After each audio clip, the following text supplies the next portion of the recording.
So hello everyone, जौहर study tube पर आपका against welcome है। आज की यह पहली क्लास रहने वाली है जिसमें कि हम लोग फिजिक्स के कुछ इम्पोर्टेंट वस्तुनिष्ठ प्रश्न देखने वाले हैं। क्लास स्टार्ट करने से पहले मैं आप लोगों को कुछ इन्फॉर्मेशन प्रोवाइड कर देता हूं। सबसे पहले हम लोग बात करते हैं, ये क्लासेस आप लोगों की जेसीसी एग्ज़ाम के अकॉर्डिंग प्रश्न लिए गए हैं और आप जेसीसी एग्ज़ाम की किसी भी एग्जामिनेशन का प्रिपरेशन कर रहे हैं।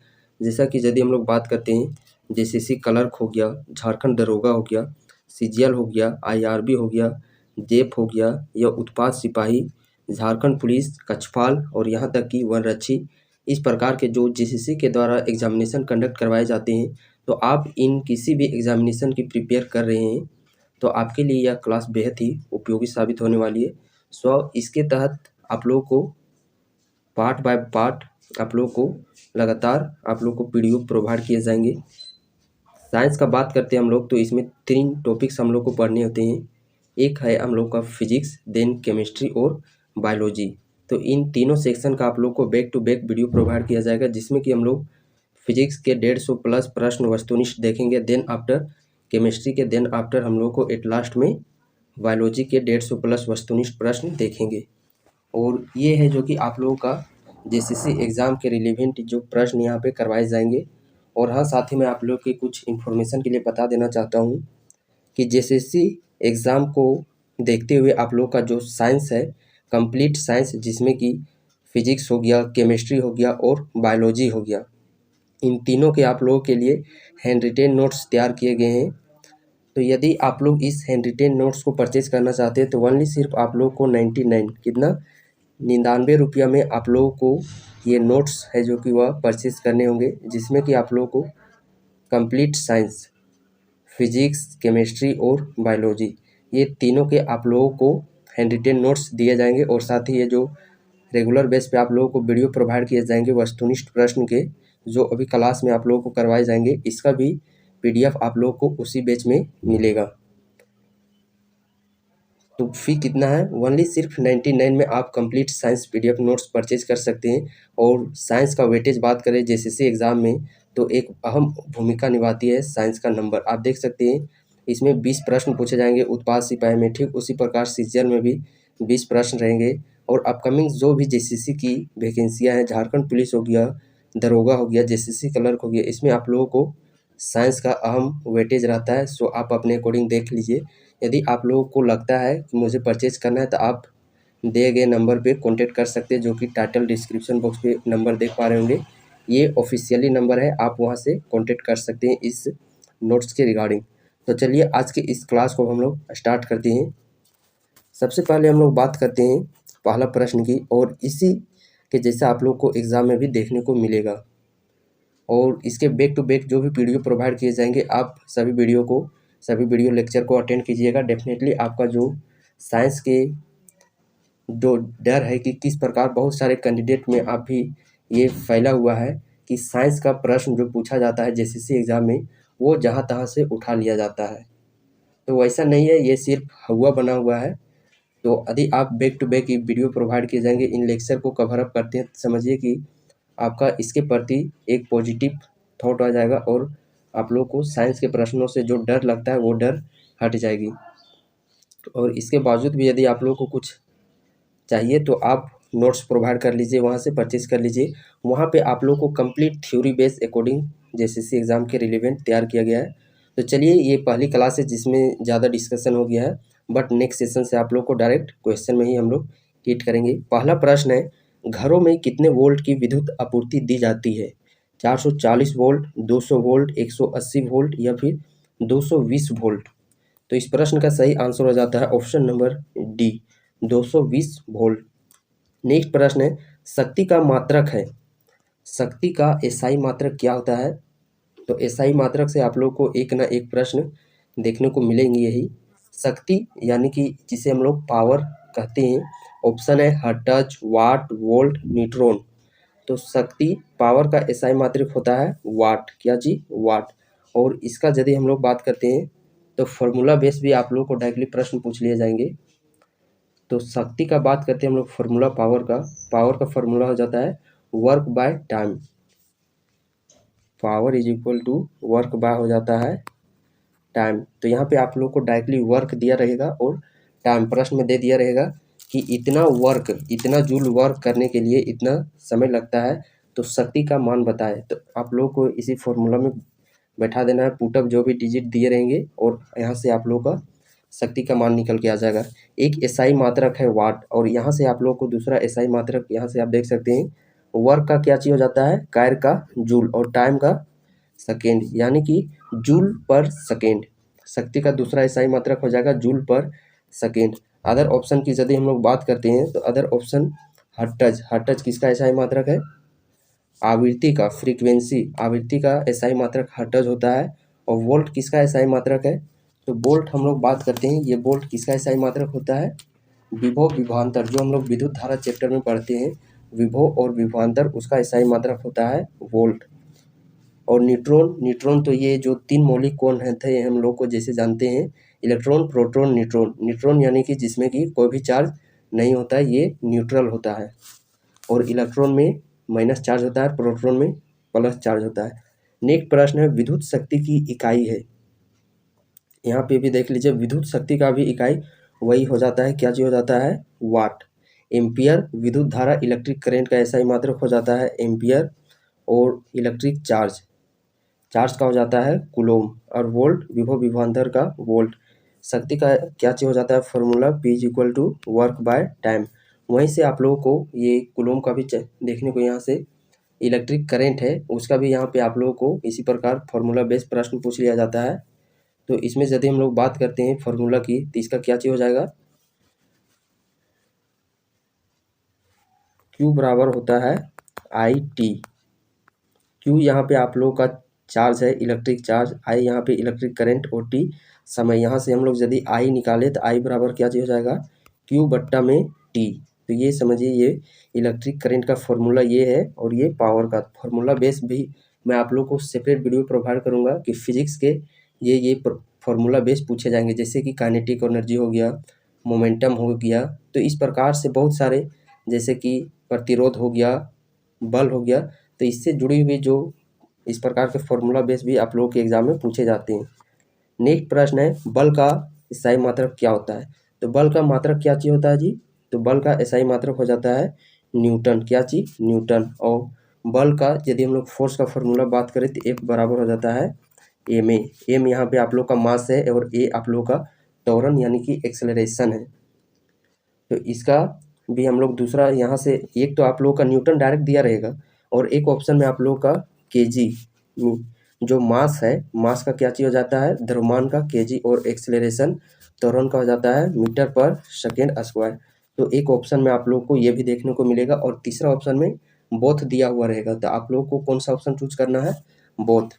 बल का तो एक एसआई मात्रक हो जाता है न्यूटन, और दूसरा एसआई मात्रक हो जाता है केजी मीटर पर सेकेंड स्क्वायर। और ये फॉर्मूला भी आप लोग को याद रख लेना है, फोर्स बराबर ma, F बराबर ma, मास इंटू एक्सेलरेशन।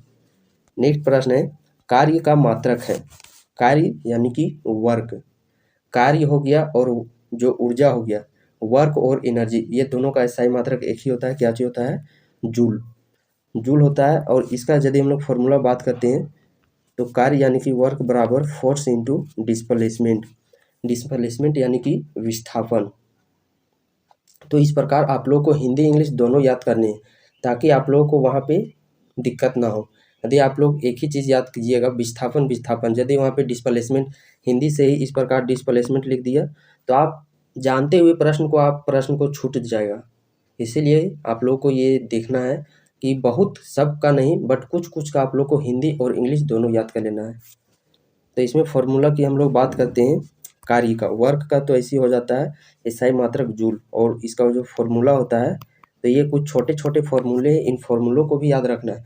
यहाँ पे आप लोगों का फोर्स का मान दे दिया रहेगा कुछ, और विस्थापन का मान कुछ दे दिया रहेगा, वहाँ से डायरेक्टली पूछ लेगा कितना वर्क ये काम करेगा। तो ये छोटे छोटे फॉर्मूलों आप लोगों को याद रखनी है। कार्य का मात्रक जूल हो जाता है, और यहाँ से यदि हम लोग एक अलग फॉर्मूला यानी कि मात्रक निकाले, तो फोर्स का क्या चीज हो जाता है, बल का न्यूटन, और डिस्प्लेसमेंट का क्या, विस्थापन का क्या चीज हो जाता है, दूरी। विस्थापन भी एक प्रकार की दूरी है, बट ये सबसे शॉर्टेस्ट दूरी है, सब छोटी दूरी को ही विस्थापन कहते हैं, विस्थापन का मीटर, यानी कि इसका दूसरा एसआई मात्रक हो जाएगा न्यूटन इंटू मीटर। तो ये आप लोग को चेंज करने के लिए भी आना चाहिए। यानी कि ये तो यहाँ तो बहुत ही आसान दे दिया, डायरेक्टली जूल दे दिया। ये एक ऑप्शन में आप लोग को न्यूटन मीटर देखने को मिल जाएगा। अगला ऑप्शन में आप लोग को दूसरा भी ऑप्शन मिल जाएगा और चौथा ऑप्शन में आप लोग को सभी भी देखने को मिल जाएगा। और यहाँ जो न्यूटन मीटर है यहाँ से भी हम लोग निकाल सकते हैं। जो एफ का हम लोगों ने फार्मूला याद किया था अभी, एम ए, यानी कि एम का क्या चीज हो जाता है केजी, और इसका क्या हो जाएगा मीटर पर सेकेंड स्क्वायर, यानी कि ये फोर्स का हो गया। यहाँ पे आप लोगों का डिस्प्लेसमेंट का एक हो जाता है मीटर। तो इसका तीसरा मात्रक यदि हम लोग बात करते तो वो क्या चीज हो जाएगा केजी मीटर स्क्वायर पर second square, K G metre square पर सेकेंड स्क्वायर, ये वर्ग का तीसरा मात्रक हो जाता है। तीनों में आप लोग को ये 3 प्रकार के दिए रहेंगे और चौथा में आप लोग को सभी दिया रहेगा। तो आप लोग वहाँ पे फिर असमंजस में हो जाइएगा कि हम लोग किसको मारे किसको नहीं मारे। तो इसीलिए आप लोग को ये कन्वर्ट करना आना होगा। नेक्स्ट प्रश्न है, आवृत्ति का मापा जाता है, और ये कन्वर्ट करने के लिए आप लोग को ज़रा सा भी कोई चिंतित होने की ज़रूरत नहीं है। जो आप लोग को नोट्स जो तैयार किया गया है आप लोगों के लिए नोट्स, तो वहाँ पे ये जो पूरा कन्वर्जिंग है वहाँ पे आप लोग को दिया गया है। तो आप उस नोट्स को भी परचेज करके आप वहाँ पे देख सकते हैं। बहुत ही सरल भाषा में और बहुत ही आसानी भाषा में आप लोग के लिए वो नोट्स तैयार किया जाता है। और यदि आप उस नोट से पढ़िएगा तो यकीन मानिए जो 20 प्रश्न पूछे जाएंगे या जितने भी आप लोग के एग्ज़ाम में, सभी के एग्ज़ाम में अलग अलग वेटेज है साइंस का, तो जितने भी आप लोग को प्रश्न पूछे जाएंगे यकीन मानिए 90 to 95% आप लोग को उसी नोट से मिलेंगे। और एग्ज़ाम होने के बाद मैं खुद आप लोग को उसको सामने रखूँगा कि ये देखिए इस एग्ज़ाम में या इस नोट से, इस चैप्टर से यहाँ से पूछा गया है, वो भी मैं आप लोग के समझ रखूँगा। नेक्स्ट प्रश्न है, आवृत्ति की मापा जाता है। तो आवृत्ति को किस में मापा जाता है? तो आवृत्ति फ्रीक्वेंसी, इसका एसआई मात्रक हम लोगों ने पढ़ा था। तो आवृत्ति का एसआई मात्रक क्या चीज हो जाता है हर्ट्ज, क्या थी हर्ट्ज। नेक्स्ट प्रश्न है, और शक्ति को वाट में किसको नापा जाता है शक्ति को, power is equal to work by time. Next प्रश्न है, समतल दर्पण की फोकस दूरी होती है। समतल दर्पण की फोकस दूरी होती है। तो समतल दर्पण की फोकस दूरी तो ये है जो कि आप लोग का समतल दर्पण की यदि हम लोग बात करते हैं तो यहाँ पे मैं आप लोग को याद कुछ लिख देता हूँ। ये इस प्रकार आप लोग को लिखना है। ये अपने कहीं पे भी आप जो रफ कॉपी होगा या कुछ भी होगा आप लोग का नोट्स कॉपी वहाँ पे मेंशन कर लीजिएगा। हम लोग बात करते हैं समतल दर्पण की, तो ये आप लोग को याद कर लेना है, ठीक है। इस प्रकार का आप लोग बॉक्स बना लीजिए। ये हो गया फोकस दूरी, ये हो गया आप लोग को आवर्धक यानी जो आप लोग पढ़ते हैं वो हो गया, और ये पावर लेंस की क्षमता। तो समतल दर्पण में यदि हम लोग बात करते हैं फोकस दूरी की और आवर्धक की और लेंस की क्षमता की, ये क्या क्या हो जाता है, तो इसमें आप लोग को याद कर लेना है। फोकस दूरी इसका इन्फिनाइट होता है, और इन्फिनाइट किसको बोलते हैं जब जीरो नीचे रहता है और ऊपर कोई डिजिट रहता है, तो इसी को तो हम लोग इन्फिनाइट बोलते हैं। और यहाँ पे इन्फिनाइट, तो इन्फिनाइट में सबसे पहले क्या आता है 1, उसके बाद क्या आता है 0। तो इसको याद कर लेना है। फर्स्ट में एमपी, फर्स्ट में एमपी, फर्स्ट में मध्य प्रदेश, फर्स्ट यानी कि एफ में यानी कि माँ प्रदेश पी। तो सबसे पहले क्या चीज आप लोग को इन्फिनाइट लिखना है अनंत, और सोचना है कि अनंत कैसे लिखाता है जी। हाँ, जब ऊपर में कोई भी डिजिट आ जाता है 2 3 5 और नीचे जब 0 आ जाता है तो इसी को तो हम लोग इन्फिनाइट कहते हैं। तो यहाँ 2 3 नहीं एज्यूम करना है, यहाँ पे आप लोगों को एक कल्पना करना है, एक को एज्यूम करना है। तो एम में 1 हो जाएगा और पी में 0 हो जाएगा। तो फर्स्ट में मेंबर ऑफ पार्लियामेंट, फर्स्ट में मध्य प्रदेश, और इन्फिनाइट 1 0। तो याद रखिएगा ये, यहाँ से भी आप लोगों को 3 प्रश्न यहीं से बन गए, समझिए। तो इस प्रश्न का सही आंसर क्या चीज हो जाएगा, समतल दर्पण का फोकस दूरी क्या चीज बताया मैंने आप लोगों को, अनंत, क्या चीज अनंत।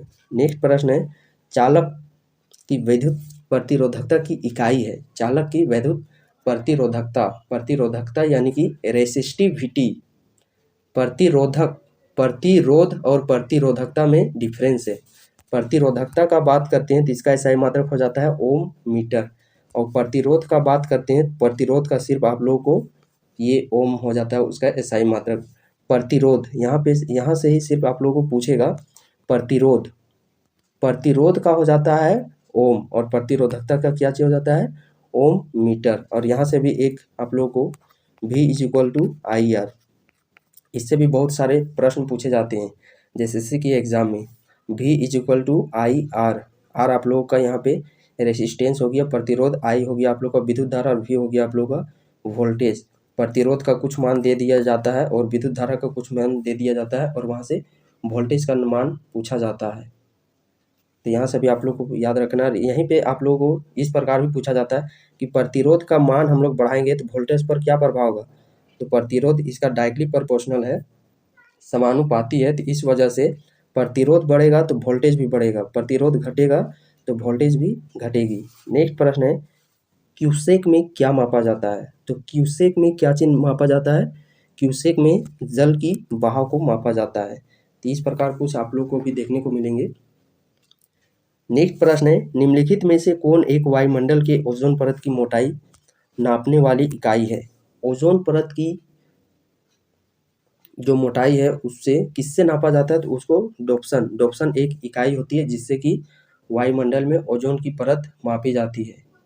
ओजोन को परत इसको क्षरण करने का मुख्य जो अति गैस है वह है CFC क्लोरोफ्लोरोकार्बन, जो कि उत्सर्जक है। क्लोरोफ्लोरोकार्बन अधिकांश उत्सर्जक किसमें होता है, जैसे कि कूलर हो गया, AC हो गया, फ्रिज हो गया, तो उससे CFC गैस ज़्यादातर उत्सर्जित होता है। वही है जो कि वह ओजोन क्षरण कर रहा है, यानी कि ओजोन जो लेयर है उसको समाप्त कर रहा है धीरे धीरे। और ओजोन लेयर हम लोग को किस चीज़ से बताता है, तो जो सूर्य से UV रेज अल्ट्रावायलेट किरण जो आती है उससे बचाता है। और यदि अल्ट्रावायलेट रेज हमारे शरीर में पड़ जाता है तो समझिए जो विभिन्न प्रकार के चर्म रोग होते हैं वो UV रेज के ही कारण होते हैं। तो इसीलिए हम लोग को कम से कम, और ये जो CFC गैस है इसको समाप्त किया जाता है बांस के वृक्ष, जो बांस घास देखते हैं आपके अगल बगल गाँवों में, बांस का जो पौधा होता है तो वो समझिए कि इसके लिए बहुत ही लाभदायक होता है। वो बांस है वह CFC क्लोरोफ्लोरोकार्बन को अपनी ओर आकर्षित कर लेता है। जैसे कि ये बांस का वृक्ष है और यहाँ समझिए ये फ्रिज है। यदि ये बांस के वृक्ष नहीं होता, मान लीजिए ये बांस का वृक्ष नहीं होता, तो यहाँ से जो क्लोरोफ्लोरोकार्बन निकलता और ये जो ओजोन परत की मोटाई है इसको छिद्र कर देता और इसको जब समाप्त कर देता तो यहाँ से जो भी UV रेज होते हैं वो UV रेज डायरेक्ट यहाँ पे वायुमंडल में आता, वातावरण में, और हमारे शरीर में ये पड़ता तो विभिन्न प्रकार के चर्म रोग उत्पन्न होते हैं। तो वही जो CFC गैस यहाँ से निकलता है तो ये इधर न जा कर के जब बांस का वृक्ष होता है तो ये इस बांस वृक्ष इस CFC गैस को अपने ओर आकर्षित करता है जिससे वहाँ से जाने में बचाता है। और इस प्रकार आप देख सकते हैं कि विभिन्न प्रकार की योजनाएं निकाली जाती है बांस वृक्ष को लगाने के लिए। इसी आप देख सकते हैं कहीं कहीं पे बहुत सारे बांस के वृक्ष लगाए जाते हैं, तो उसका मुख्य उद्देश्य यही होता है क्लोरोफ्लोरोकार्बन को कम करना। और इसी ओजोन क्षरण को लेकर के एक विश्व स्तर पर कब 1987 में एक मॉन्ट्रियल प्रोटोकॉल कनाडा में किया गया था। कौन सा प्रोटोकॉल, मॉन्ट्रियल का प्रोटोकॉल। तो वायुमंडल से भी संबंधित ओजोन परत से यहाँ से आप लोग के प्रश्न पूछे जाते हैं कि मॉन्ट्रियल प्रोटोकॉल किससे संबंधित है, तो ओजोन परत की क्षरण को रोकथाम के लिए एक प्रोटोकॉल किया गया था, मॉन्ट्रियल प्रोटोकॉल। और ये कहाँ किया गया था, ये कनाडा में किया गया था कब, 1987 ईस्वी में। इस डेट को भी याद रखिएगा, और मॉन्ट्रियल प्रोटोकॉल और कनाडा में। नेक्स्ट प्रश्न है भारत प्रकाश की प्रकृति के बारे में सिद्धांत सर्वप्रथम प्रतिपादित किया। जो प्रकाश की प्रकृति है इसके बारे में सबसे पहले किसने बताया, तो प्रकाश, यदि अभी हम लोग आधुनिक समय में बात करते हैं तो प्रकाश के दो प्रकृति हैं। एक वैज्ञानिक ने उसको बताया कि ये कण है, तो एक वैज्ञानिक ने उसको बताया ये तरंग है। तो कण किसके द्वारा बताया गया, न्यूटन के द्वारा बताया गया। और ये सबसे पहले इन्हीं के द्वारा बताया गया था, न्यूटन के द्वारा, कि प्रकाश एक प्रकार का कण है। देन उसके बाद फिर हाइजेंस चचा थे हमारे, हाइजेंस चचा, यानी कि ये जो हाइजेंस आविष्कारक थे, तो ये जो हमारे प्रतिपादित किए कि प्रकाश एक प्रकार का क्या चीज़ है, तरंग है। न्यूटन के द्वारा क्या चीज़ किया गया, तो न्यूटन के द्वारा ये प्रतिपादित किया गया कि प्रकाश एक प्रकार की तरंग है। और हाइजेंस के द्वारा ये प्रतिपादित किया गया कि प्रकाश एक प्रकार की तरंग है। तो सबसे पहले न्यूटन, प्रकाश एक प्रकार की तरंग है।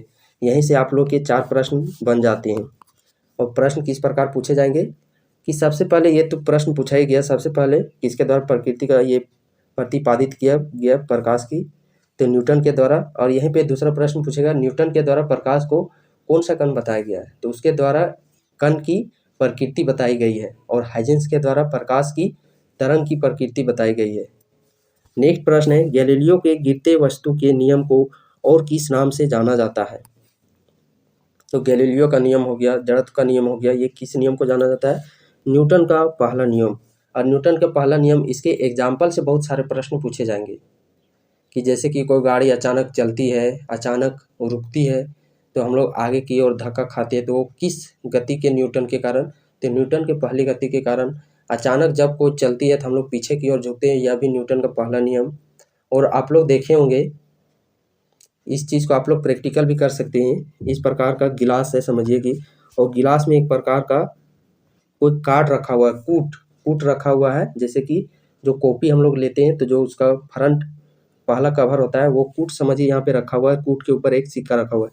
जब हम लोग इसको पूरी स्पीड के साथ खींचेंगे, ये जो कार्ड है इसको स्पीड के साथ खींचेंगे, तो ये गिलास में डूब जाएगा। न्यूटन का पहला नियम क्या कहता है कि जब तक हम लोग किसी वस्तु पर कोई बाह्य बल नहीं लगाते हैं, तब तक वह अपनी स्थिति में बने हुए रहना चाहता है। यानी कि वो गति में है तो वह गति में बना रहना चाहता है, और वह स्थिर है तो वह स्थिर रहना चाहता है।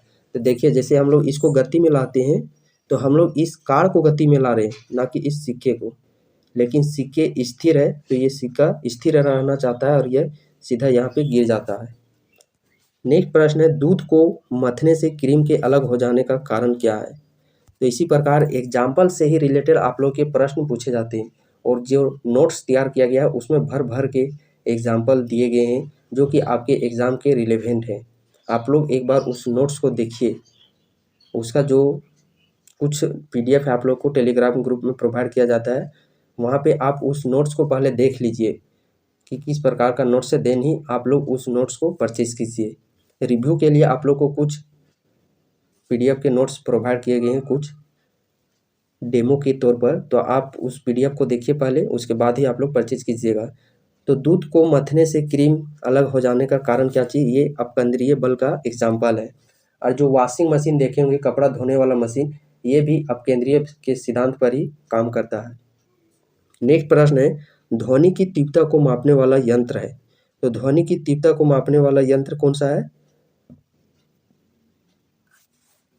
ऑडियोमीटर के जरिए ध्वनि की तीव्रता को मापा जाता है। अदर ऑप्शन की बात करते हैं, एनीमोमीटर। तो हवा की गति को, वायु की गति को एनीमोमीटर से, क्रोनोमीटर एक प्रकार का यंत्र होता है। जैसे कि समुद्री यात्री समुद्र में समय ज्ञात करने का इसका प्रयोग में लाते हैं, उसी को क्रोनोमीटर होता है। और हवा की जो गति है, वायु की गति, एनीमोमीटर से नापा जाता है, और ध्वनि की तीव्रता ऑडियोमीटर से नापी जाती है। नेक्स्ट प्रश्न है, इनमें से कौन सी अदिश राशि है? तो इनमें से यदि हम लोग बात करते हैं कौन सी अदिश राशि है, तो ऑप्शन देख सकते हैं, गति, बल, त्वरण, या फिर ऑप्शन डी, इनमें से कोई नहीं। तो इसमें अदिश राशि की बात करते हैं। अदिश राशि का सबसे पहले हम लोग बात करते हैं डिफिनेशन। तो अदिश राशि आखिरकार कहते हैं हम लोग किसको? तो अदिश राशि में जिसमें कि सिर्फ क्या होता है? मैग्नीट्यूड होता है, यानी कि सिर्फ परिमाण होता है और दिशा नहीं होता है। तो इस प्रकार ऑप्शन नंबर डी इस प्रश्न का सही आंसर हो जाता है, यानी कि बल, त्वरण, गति, ये सभी के सभी सदिश राशि होते हैं। और सदिश राशि कहते किसको है? तो जिसमें परिमाण के साथ साथ उसका दिशा भी होता है, जिसमें कि उसको सदिश राशि कहते हैं। एक निश्चित दिशा के साथ साथ एक निश्चित परिमाण होता है, वह सदिश राशि के अंतर्गत आता है। नेक्स्ट प्रश्न है, वायु की गति निम्नलिखित के द्वारा मापी जाती है। देखिए यहाँ पे प्रश्न पूछ लिया गया, वायु की गति किसके द्वारा नापी जाती है? एनीमोमीटर के द्वारा।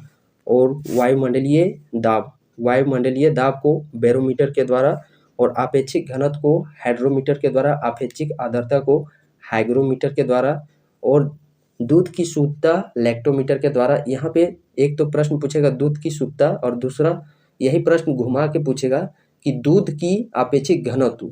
तो दूध की शुद्धता और दूध की आपेक्षिक घनत्व, ये दोनों लैक्टोमीटर से ही मापी जाती है। वायुमंडल की सापेक्षिक आर्द्रता, यहाँ पे देख लीजिए, आर्द्रता से रिलेटेड प्रश्न पूछ लिया गया। तो आर्द्रता रहेगा तो हाइग्रो, और सिर्फ घनत्व रहेगा तो घनत्व में आप लोग का हो जाएगा हाइड्रोमीटर। आर्द्रता रहेगा तो हाइग्रो गा हो जाएगा, और घनत्व रहेगा तो हाइड्रोमीटर, दूध की शुद्धता लैक्टोमीटर से। नेक्स्ट प्रश्न है, गुरुत्वाकर्षण के सार्वभौमिक नियम का प्रतिपादन किसने किया? तो वही जो न्यूटन के 3 नियम है गुरुत्वाकर्षण के, ये किसके द्वारा प्रतिपादित किया गया था? तो ये न्यूटन के द्वारा, सार्वभौमिक नियम न्यूटन के द्वारा प्रतिपादित किया गया है। नेक्स्ट प्रश्न है, एक ट्रेन जैसे ही चलना आरंभ करती है उसमें बैठे हुए यात्री का सिर पीछे की ओर झुक जाता है। देखिए ये एग्जाम्पल है न्यूटन का पहला गति का नियम, जिसको कि हम लोग गैलीलियो का नियम या फिर गति के जड़त्व के नियम से भी जानते हैं। तो गति का जड़त्व का ही ये उदाहरण है।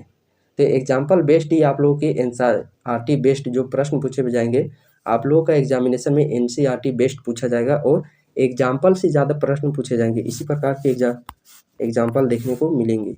नेक्स्ट प्रश्न है, पृथ्वी का पलायन वेग आखिरकार होता क्या है? पलायन वेग एक प्रकार की वह वेलोसिटी है, इसे इसके वेलोसिटी कहते हैं। तो ये वह वेलोसिटी है जिस वेलोसिटी से यदि हम लोग किसी भी चीज़ को, कोई पत्थर हो गया, कोई क्रिकेट का बॉल हो गया, या फिर किसी भी चीज़ को हम लोग इतना स्पीड से फेंकते हैं तो वो फिर पृथ्वी में दोबारा लौट के नहीं आता। जैसे हम लोग फुटबॉल हो गया, क्रिकेट हो गया, बॉल हो गया, इसको मारते तो ये फिर दोबारा ज़मीन में आ जाता है, क्योंकि ये इसके वेलोसिटी को नहीं अपना पाता है, यानी कि इसके वेलोसिटी से बहुत ही कम इसका वेग होता है, इसीलिए ये पुनः दोबारा पृथ्वी में आ जाता है। लेकिन इसके वेलोसिटी का मान होता है 11.2 किलोमीटर पर सेकेंड। यदि हम लोग फुटबॉल को 1 सेकेंड में 11.2 किलोमीटर की दूरी गति करा दे तो वो फुटबॉल फिर दोबारा हमारे पास ग्राउंड में वापस नहीं आएगा, ये पलायन कर जाएगा। तो वही होता है पृथ्वी का पलायन वेग। और चंद्रमा का पलायन वेग होता है 2.35 किलोमीटर पर सेकेंड। चंद्रमा का भी पूछ लिया जाता है। ऑटोमोबाइल्स के हाइड्रोलिक ब्रेक के कार्य करने का सिद्धांत। देखिए हाइड्रोलिक ब्रेक, जैसे कि आप लोग देखे होंगे कोई गाड़ी का जो चक्का है, टायर, वह पंचर हो जाता है तो आप देखते होंगे कि घुमा घुमा के उस गाड़ी को ऊपर किया जाता है। तो आप देख सकते हैं कि उसका जो हाइड्रोलिक होता है, ये समझिए कि कितना छोटा होता है। 4 व्हीलर आप देख पा रहे होंगे, इतना बड़ा गाड़ी को ये उठा देता है। वहीं पे आप लोग देखते होंगे एक ट्रैक्टर में जब कोई भी ईंट गिट्टी बालू होता है, उस बालू को गिराता है तो उसके द्वारा जो एक लंबा रड होता है वो भी वही हाइड्रोलिक होता है। और जब आप लोग कोई भी गाड़ी देखते होंगे शोरूम में, तो गाड़ी को उठा दिया जाता है और नीचे मैकेनिक काम करते हैं, ये भी हाइड्रोलिक होता है। और हाइड्रोलिक ब्रेक हो गया, हाइड्रोलिक जैसे कि बड़ा बड़ा गाड़ी देखते होंगे, हाईवा गाड़ी हो गया, 10 चक्का 12 चक्का गाड़ी, तो इसमें आप देखते होंगे कि एक छोटा सा ब्रेक होता है और उतने बड़े टायर को वो समझिए कि स्थिर कर देता है। ये सभी हाइड्रोलिक का ही एग्जाम्पल होता है। और ये किस सिद्धांत पर होता है, किसका नियम है ये है पास्कल का नियम। किसका है? पास्कल का नियम। यहीं पे यदि हम लोग बात करते हैं आर्किमिडीज का सिद्धांत, आर्किमिडीज का सिद्धांत होता क्या चाहिए? जैसे कि हम लोग देखते हैं या फिर आप लोग जब तालाब में तैरते होंगे तो आप लोग जैसे कोई भी वस्तु जब द्रव में डूबती है तो ऊपर का तरफ एक बल अनुभव करता है, ऊपर की तरफ एक बल अनुभव करती है, उसी को आर्किमिडीज सिद्धांत ने बताया। जैसे आप लोग डूबते होंगे पानी में तो आप लोग देखते होंगे कि ऊपर बहुत ही जल्दी आ जाते होंगे, थोड़ा सा हाथ पैर मारने से ऊपर आ जाते हैं। तो ऊपर की तरफ एक बल खिंचाव होता है, उसी को प्रतिपादित किया आर्किमिडीज ने। और न्यूटन की गति, ये तो 3 नियम हम लोग जानते ही हैं। नेक्स्ट प्रश्न है, थर्मामीटर में क्या चीज़ ताप दर्शाती है? जो थर्मामीटर होता है जिससे कि बुखार मापा जाता है तो उसमें लिक्विड भरा होता है, तो वह लिक्विड कौन चीज़ का होता है, कौन सा धातु का होता है? तो ये पारा धातु होता है। क्या चीज़? पारा धातु। और ये एकमात्र ऐसा धातु है जो कि लिक्विड फॉर्म में पाया जाता है, वो कौन सा धातु है? पारा धातु। यहाँ से दूसरा प्रश्न इसी धातु से पूछ लिया जाता है कि थर्मामीटर में पारा होता है और एकमात्र धातु जो कि द्रव अवस्था में रहता है वो है पारा। इसका सूचकांक, इसका जो संकेत है, यहाँ से भी प्रश्न पूछ लिए जाते हैं। पारा का संकेत हो जाता है Hg, शीशा का हो जाता है लेड यानी कि Pb, और चांदी का हो जाता है Ag, सोना का हो जाता है Au। ये कुछ मुख्य संकेत है जो कि एग्जाम से बहुत ही इम्पोर्टेंट है। नेक्स्ट प्रश्न है, एक तार में एक समान विद्युत दौड़ रही है तो उस तार पर होगा विद्युतीय क्षेत्र, चुंबकीय क्षेत्र या फिर बोध? तो क्या चीज होगा? सिर्फ और सिर्फ चुंबकीय क्षेत्र होगी। नेक्स्ट प्रश्न है, निम्न में से कौन सी अदिश राशि है? अदिश राशि यानी कि जिसमें सिर्फ परिणाम होता है और दिशा नहीं होता है। तो बल में दोनों होता है, वेग में दोनों होता है, त्वरण में भी दोनों होता है, बट दाब ये अदिश राशि है, इसमें सिर्फ परिमाण होता है।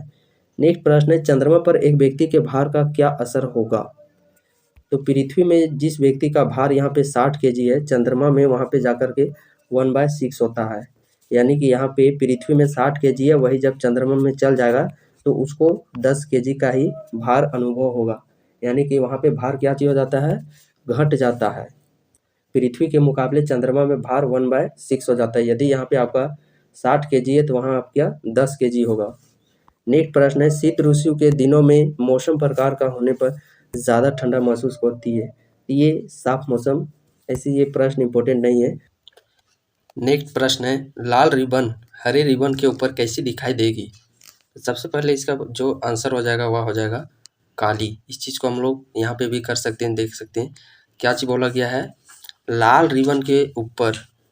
ये समझिए कि आप लोगों का लाल रिबन है, लाल रिबन के ऊपर जब हम लोग हरे रिबन को रखते हैं, हरे रिबन को जब हम लोग रखते हैं तो ये अलग अलग कलर है, बट ये जो हरा कलर यदि आप लोग 2 पेन होगा तो आप पेन से उस चीज़ को आप कर सकते हैं कि सबसे पहले पेन से इस प्रकार घिसिएगा, देन उस पर आप लोग हरा घिसिएगा, देखिएगा जो आप लोग का कलर दिखेगा वो काला कलर दिखेगा। तो इसको याद करने का किस प्रकार आप लोग को इसे याद कर लेना है। तो सबसे पहले रंग से आप लोगों का एक ट्रिक होता है, बयानी हा पिनाला, बयानी हा पिनाला। बै से हो जाएगा बैंगनी, आ से हो जाएगा आसमानी, नी से हो जाएगा नीला, हा से हो जाएगा हरा, पी से हो जाएगा पीला, ना से हो जाएगा नारंगी और ला से हो जाएगा लाल रंग। तो इससे जुड़े हुए बहुत सारे प्रश्न आप लोगों को 30 से 40 प्रश्न सिर्फ इसी से ही बन जाएगा, और वो फैक्ट बेस पर। इसमें आप लोगों को पूछा जाता है कि सर्वाधिक तरंगदैर्घ्य किसका होता है, सर्वाधिक आवृत्ति किस कलर का होता है, निम्न आवृत्ति किस कलर का होता है। तो ये सभी ये इस ट्रिक को याद कर लेने से ही आप लोग का सब कुछ काम हो जाएगा। इसमें हम लोग बात करते हैं, यदि आप लोग इस तरफ जाते हैं, इस तरफ जाते हैं आप लोग, तो इसमें तरंगदैर्घ्य आप लोग का वृद्धि होता है, बाद बाकी सब कुछ घटता है। सबसे कम इस प्रकार इधर वृद्धि होता है, तो यानी कि सबसे कम तरंगदैर्घ्य वाला बैंगनी, सर्वाधिक तरंगदैर्घ्य वाला रंग लाल रंग। तो इस तरफ हम लोग जाते हैं तो इस तरफ वृद्धि होता है, और बाकी बात जो भी आवृत्ति हो गया, ऊर्जा हो गया, जो भी प्रकीर्णन हो गया, विक्षेपण हो गया, ये सब कुछ इधर घटती है, इधर जाने पर कमी होती है, लेकिन सिर्फ एक तरंगदैर्घ्य है जो कि वृद्धि होती थी। ये सारे ट्रिक बेस्ट आप लोग को नोट्स में मेंशन किया गया है, इसीलिए मैं आप लोग को बार बार कहता हूँ कि आप लोग उस नोट्स को एक बार देख लीजिए। इसमें आप लोगों को एक प्रश्न तो इस प्रकार पूछा जाता है, और इसको याद करना है कैसे, यदि कोई भी कलर है, जैसे कि हम लोग कोई कलर ले लिए, हरा कलर, हरा कलर में जब हम लोग ये हरा कलर का रिबन हो गया, और इसमें जब हम लोग हरा पेन से ही जब हम लोग घिसेंगे इसमें, तभी वो सिर्फ हरा दिखेगा, और जब इसमें हम लोग सफ़ेद रिबन को घिसेंगे तभी वह सिर्फ हरा दिखेगा। एक तो अपना ही कलर और एक श्वेत कलर, इसके अलावा कोई भी कलर यदि हम लोग इसके ऊपर घिसते हैं, लाल हो गया, पीला हो गया, नारंगी हो गया, नीला हो गया, कोई भी दूसरा कलर यदि इसके ऊपर हम लोग घिसते हैं तो उसका कलर कैसा दिखेगा, तो उसका कलर है जो कि वह काला ही दिखेगा।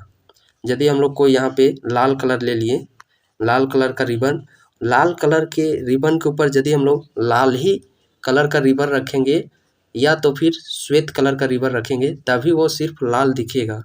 अन्यथा इन दोनों के अलावा कोई दूसरा कलर रखेंगे रिबन का, जैसे पीला रिबन हो गया, हरा रिबन हो गया, कुछ भी जो लाल रिबन और सफ़ेद रिबन के अलावा अदर कोई भी हम लोग रिबन रखेंगे तो वो काला ही दिखेगा, सिर्फ श्वेत और अपना में सिर्फ वो अपना कलर दिखेगा। तो ये आप लोग को फैक्ट याद रखना है।